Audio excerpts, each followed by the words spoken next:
कभी कभी ये बाप पार्टी के लोग कहते हैं हम हिंदू नहीं है। आदिवासी समाज ये कहता है कि हम वाल्मीकि ऋषि के वंशज हैं। जब रामायण ही हमारे पूर्वजों ने लिखी है तो हम इस धरती के मूल मालिक होकर के प्रथम हिंदू हम लोग ही हैं। और आने वाले चुनाव में आप देखना कि भारतीय जनता पार्टी बांसवाड़ा डूंगरपुर जिले के अंदर सभी सीटों पर जीत करके आएगी। सनातनी का बढ़ावा देना हमारा मूल कर्तव्य, हमारा धर्म है, हमारा कर्तव्य भी है और हम सनातनी है, सनातनी रहेंगे। आदिवासी समाज को बेला फुसला करके वो एक बार विधायक बन गए। इन लोगों ने आदिवासियों के नाम से वोट लिया, आदिवासियों को बेचने का काम किया।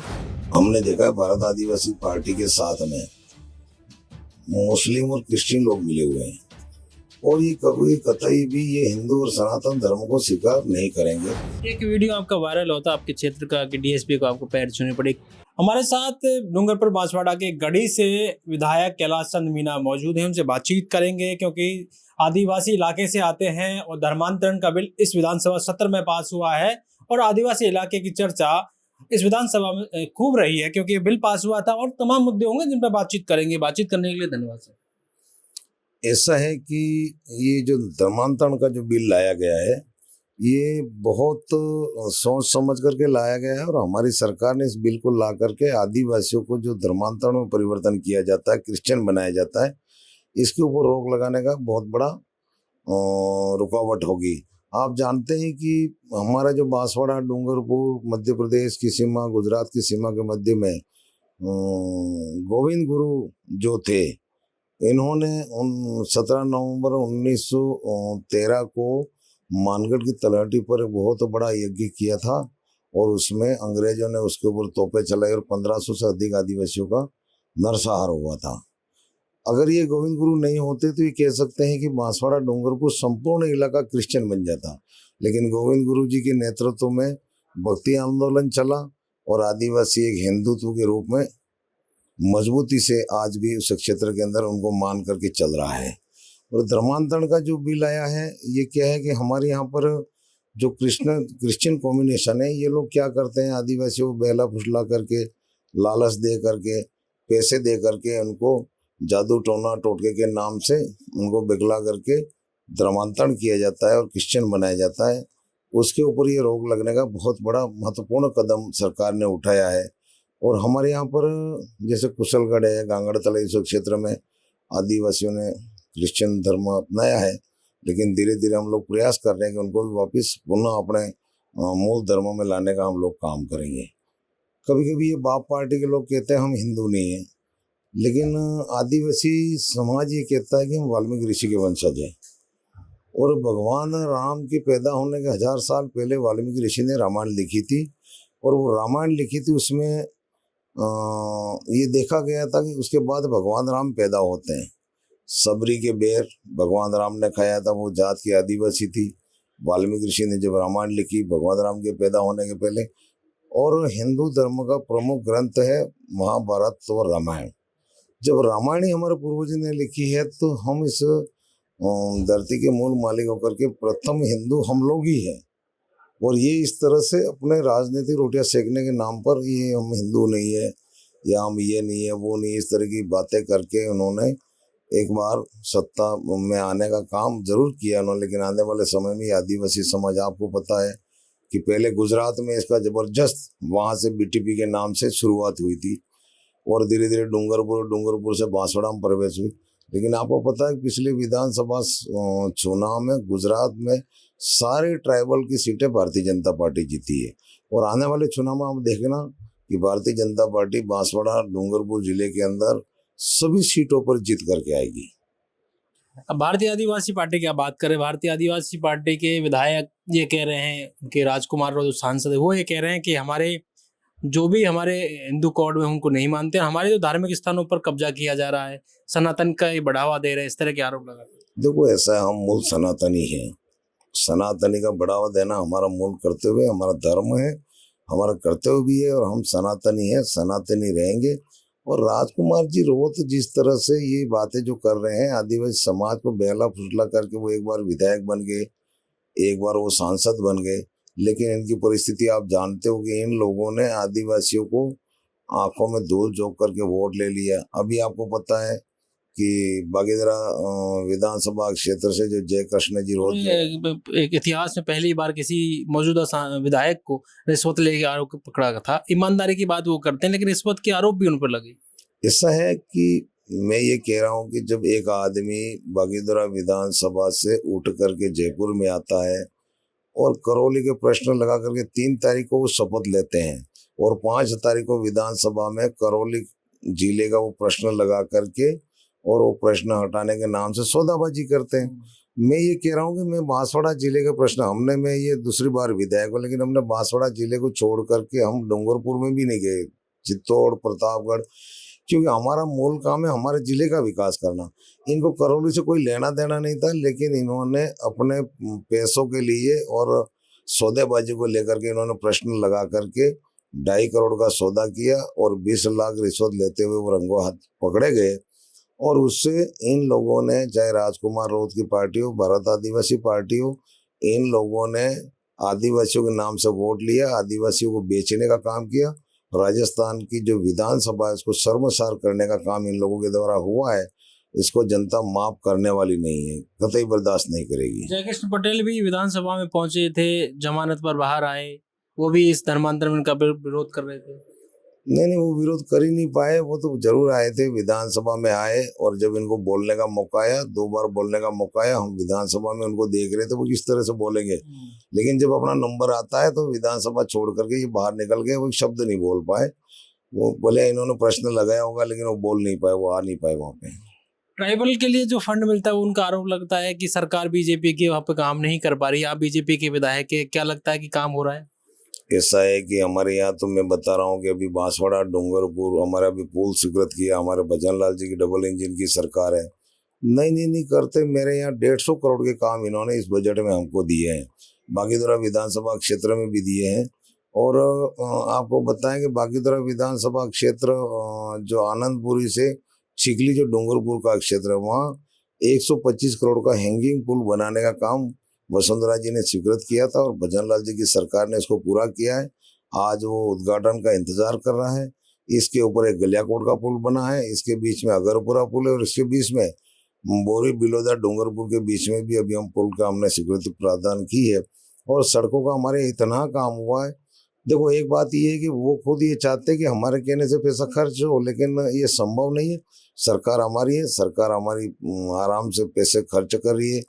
आपको पता होगा, हमने कभी सपने में नहीं सोचा था कि प्रधानमंत्री आवास हर गांव में हर आदिवासी को मिलेगा, और आज मिल रहा है। बहुत लोगों को मिल चुका था, और जो लोग वंचित रहे उसमें हमारे भजन लाल जी की सरकार ने नए नाम जोड़ने का काम किया। खाद्य सुरक्षा के अंदर कई लोग वंचित थे, इनको भी हमने अभी जोड़ने का काम किया। आपको पता हो कि पहाड़ी क्षेत्र के अंदर जंगल घर जहाँ भी पहाड़ी क्षेत्र है, जहाँ वन विभाग की जमीन में लोग बसे हुए, वहां पर सौर ऊर्जा से हमने बिजली पहुंचाई। हमारी सरकार ने, भजन लाल जी की सरकार ने, मोदी जी की सरकार ने हर घर बिजली पहुंचा दी।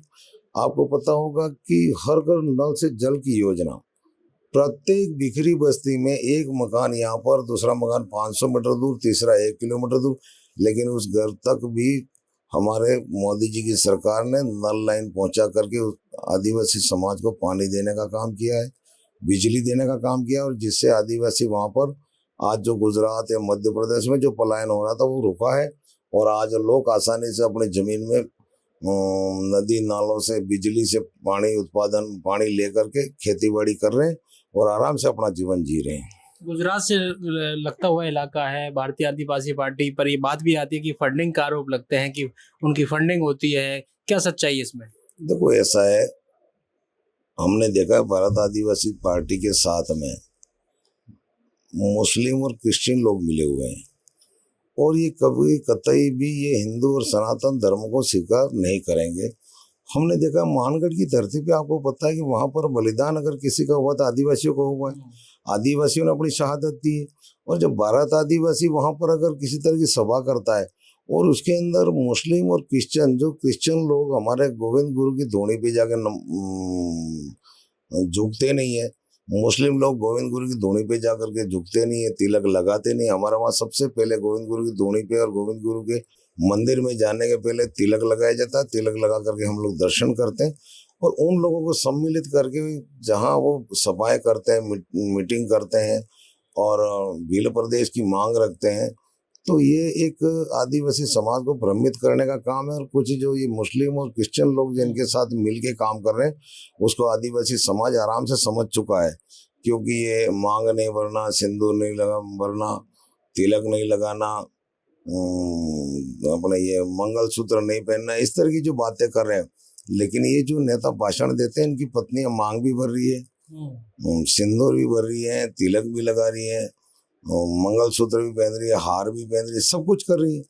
तो इस तरह से खुद की औरतों को तो सभी तरह का धर्म का पालन करवा रहे हैं, और आदिवासी जो अनपढ़ लोग हैं इनको भ्रमित करने का काम कर रहे हैं। धीरे धीरे आदिवासी समाज समझ चुका है, अब इनका ज्यादा समय नहीं है।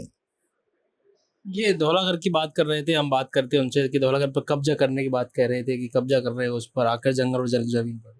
कौन कर रहा है? ऐसा है, धौलाघर तो मावजी महाराज की तपोभूमि है।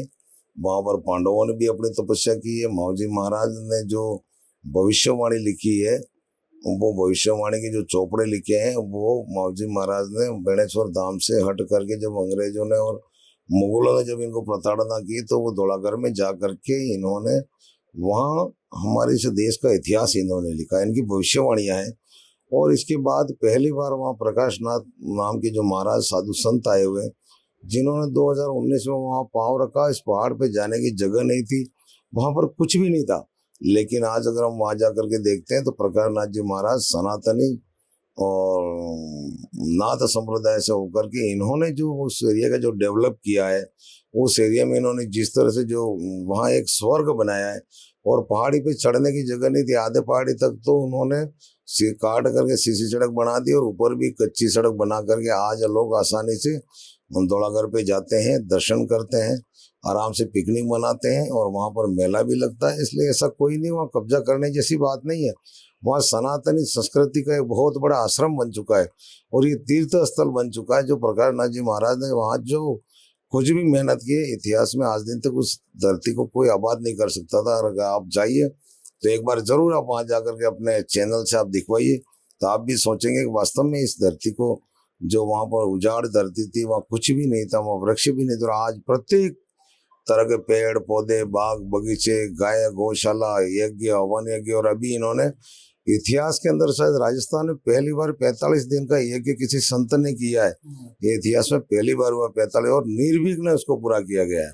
लेकिन वहाँ क्या है कि जब इनसे आदिवासी समाज बहुत बड़ी संख्या में जुड़ा, उससे बुखला करके बाप के लोग, बाप के विधायक किसी तरह की भी टिप्पणी करते, इसका कोई अर्थ नहीं है, ये बकवास की बातें हैं। झालावाड़ का मुद्दा उठाया उन्होंने कि झालावाड़ में जो आदिवासी बच्चे थे उनकी मदद नहीं करी, कम मुआवजा दिया है उनको। देखो, ये राजनीति करने के लिए झालावाड़ पहुंचे थे, और वहाँ के आदिवासी समाज ने इनको वहाँ मीटिंग नहीं करने दी, इनको वहाँ से भगाया, ये भ्रमित करने के लिए गए थे। आपको पता है कि सरकार हमारी डबल इंजन की सरकार है, भजन लाल जी के नेतृत्व की सरकार, और सरकार किसी भी ऐसी दुर्घटना होती है, इस तरह से कोई भी अगर क्षेत्र में कोई नुकसान होता है, अभी देखो फसलों का नुकसान हुआ है, स्कूलों का नुकसान हुआ, सभी तरह से हमारी सरकार निपटने के लिए परिपूर्ण है। और सरकार ने मुआवजा भी दिया है उनके परिवारों को, जो भी नियमानुसार जो भी इनको बीमा वगैरह। अब वो ऐसा है कि वो चाह रहे कि हमको तुरंत कोई थैला भर के, तो ऐसा नहीं होता है। वो नियमानुसार निश्चित रूप से इनको जो भी इंश्योरेंस होगा, बीमा भी मिलेगा। सरकार ने भी अपनी सहायता की घोषणा की, वो भी मिलने वाली है। ये सिर्फ और सिर्फ अपनी राजनीतिक रोटियां सेकने के लिए वहां गए, लेकिन वहां के लोगों ने उनको दौड़ा करके भगा दिया। वहीं से इनको समझ जाना चाहिए कि हम इस तरह से आगे अब सक्सेस नहीं जा सकते। किरोड़ी लाल मीणा जी गए, वो आपदा मंत्री हैं, और इनका एक धर्म बनता, कर्तव्य बनता है, और वो तो पूरे राजस्थान के हमारे नेता हैं, और वो करते हैं काम, और वो गए हैं, और उन्होंने सहायता के लिए अगर कहा है तो निश्चित रूप से आपदा प्रबंधन से वो सहयोग करने का पूरा प्रयास करेंगे। इन्होंने आश्वासन दिया, उस आश्वासन को किरोड़ी जी पूरा करेंगे, हमें पूरा विश्वास है। एक वीडियो आपका वायरल होता आपके क्षेत्र का कि डीएसपी को आपको पैर छूने पड़े, उस व्यवस्था वो वीडियो की सच्चाई बाद में सामने भी आई। आपने कहा कि जो वहाँ के अधिकारी वो ढंग से काम नहीं कर पा रहे हैं, आप भूमाफियाओं के साथ मिल गए।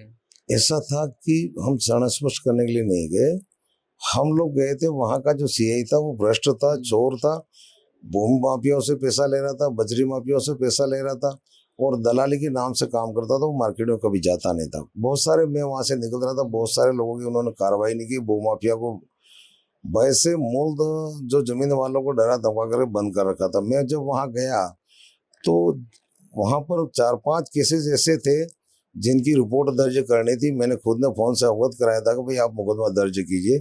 और जब वहां जाने पर हमें पता लगा कि वो उन फाइलों पे किसी तरह का इन्होंने ना तो कोई टिप्पणी की, ना कोई जांच लिखी, ना कोई वो कागज वैसे के वैसे दरार में पड़े थे।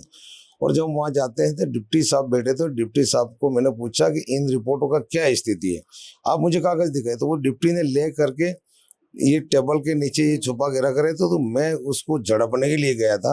जिसको गलत तथ्य बनाया, लोगों ने कहा कि ये चरण स्पर्श करे थे। चरण स्पर्श नहीं, मैंने वो कागज लिया और आपने देखा है वीडियो में, उसको लेकर के मैं टेबल पे ठोका है उसको कि भाई आपने इसमें क्या कार्रवाई की, मुझे बताइए। और उसमें किसी प्रकार की कोई भी टिप्पणी नहीं थी।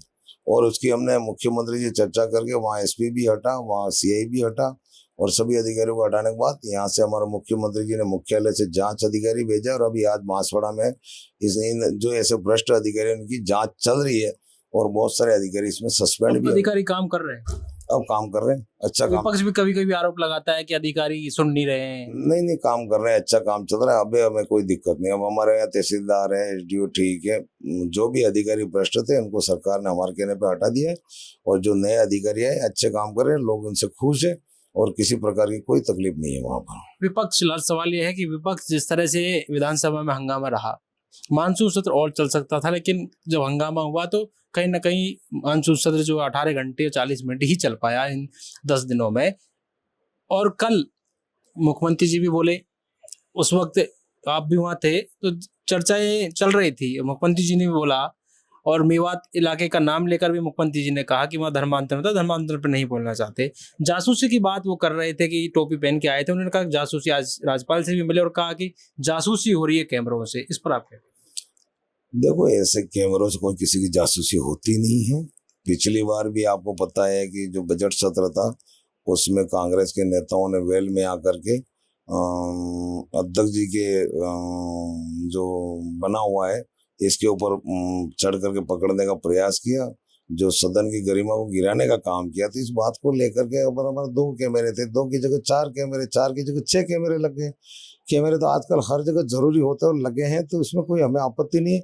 और ये बेवजह का, ये फालतू का ये जो मुद्दा बना करके जो इस सदन को नहीं चलना देना चाह रहे थे। पर वैसे मानसून सत्र कांग्रेस की सरकार में 4 और 5 दिन चला है, लेकिन हमारा तो अभी लंबा मानसून सत्र चला और उसमें जो भी आवश्यक बिल थे वो पेश भी हुए, सरकार ने पेश किए, हम लोगों ने उसको पारित भी किए। इसलिए वो उनके पास कोई मुद्दा नहीं था। ये जैसे बरसात को, न खराबियों को लेकर के, न बाढ़ को लेकर के उन्होंने हा उल्लड़ किया। जिस तरह से ये लोग यहाँ पर विधानसभा में अपना जो हा उल्लड़ कर रहे थे, हम ये चाहते थे कि इसकी जगह पर तुम क्षेत्र में जाते, क्षेत्र में जाके लोगों की जन समस्या को सुनते और सुन करके ला करके सरकार के सामने रखते, तो निश्चित रूप से जो किसानों का नुकसान हुआ उसको लाभ देने में एक बहुत बड़ा सहयोग रहता। लेकिन विपक्ष जयपुर को छोड़ करके जहां नुकसान हुआ है, लोगों की जनहानि हुई है, फसलों का नुकसान हुआ है, किसानों के जो फसलों की बर्बादी हुई है, मकान आदि वगैरह जो नष्ट हुए, वो एक भी कांग्रेस का विधायक क्षेत्र में जाकर के लोगों की जन समस्या सुनने का काम नहीं किया है। हमारे मंत्री लोग, हमारे प्रभारी मंत्रियों ने सभी जिलों में जाकर के जहां जहां जो बाढ़ के हालातों का जायजा लेकर के मुख्यमंत्री जी के सामने पेश किया। और मुख्यमंत्री जी ने जरूर 2 दिन पहले बैठक लेकर के तय किया कि जहां जहां जो नुकसान हुआ है वो किसानों को राहत प्रदान करने की इन्होंने घोषणा की, उस सबको इसका लाभ मिलने वाला है। तो ये थे हमारे साथ कैलाश चंद मीणा, जिन्होंने खुलकर बातचीत की, बीजेपी से विधायक हैं। इन्होंने कहा कि सरकार अपना काम कर रही है और धर्मांतरण का बिल लाए हैं, वो आदिवासी इलाके से ही आते हैं। उन्होंने कहा कि वहाँ आदिवासी लोगों को बेला फुसला कर कहीं ना कहीं धर्मांतरण किया जाता है। इस बिल के आने के बाद कहीं कहीं वो रुकेगा, उनमें कमी आएगी। वहीं आदिवासी पार्टी पर भी वो जमकर उन्होंने हमला बोला और कहा कि सिर्फ लोगों को बरगलाकर इस तरह के काम वो कर रहे हैं। आने वाले दिनों में कहीं ना कहीं आदिवासी लोग भी समझेंगे और वो वोट की राजनीति उनकी खत्म हो जाएगी। और जिस तरह से विपक्ष ने जासूसी की बात कही है, उन्होंने कहा वो सिर्फ ध्यान भटकाने का उनका काम है, काम नहीं कर पा रहे हैं। इसलिए किसानों के मुद्दे पर उनको बातचीत करनी चाहिए थी और जनता के बीच में जाना चाहिए था, अतिवृष्टि को देखना चाहिए था। पॉलिटिकल पंचायत के लिए जयपुर से दर्शन सिंह।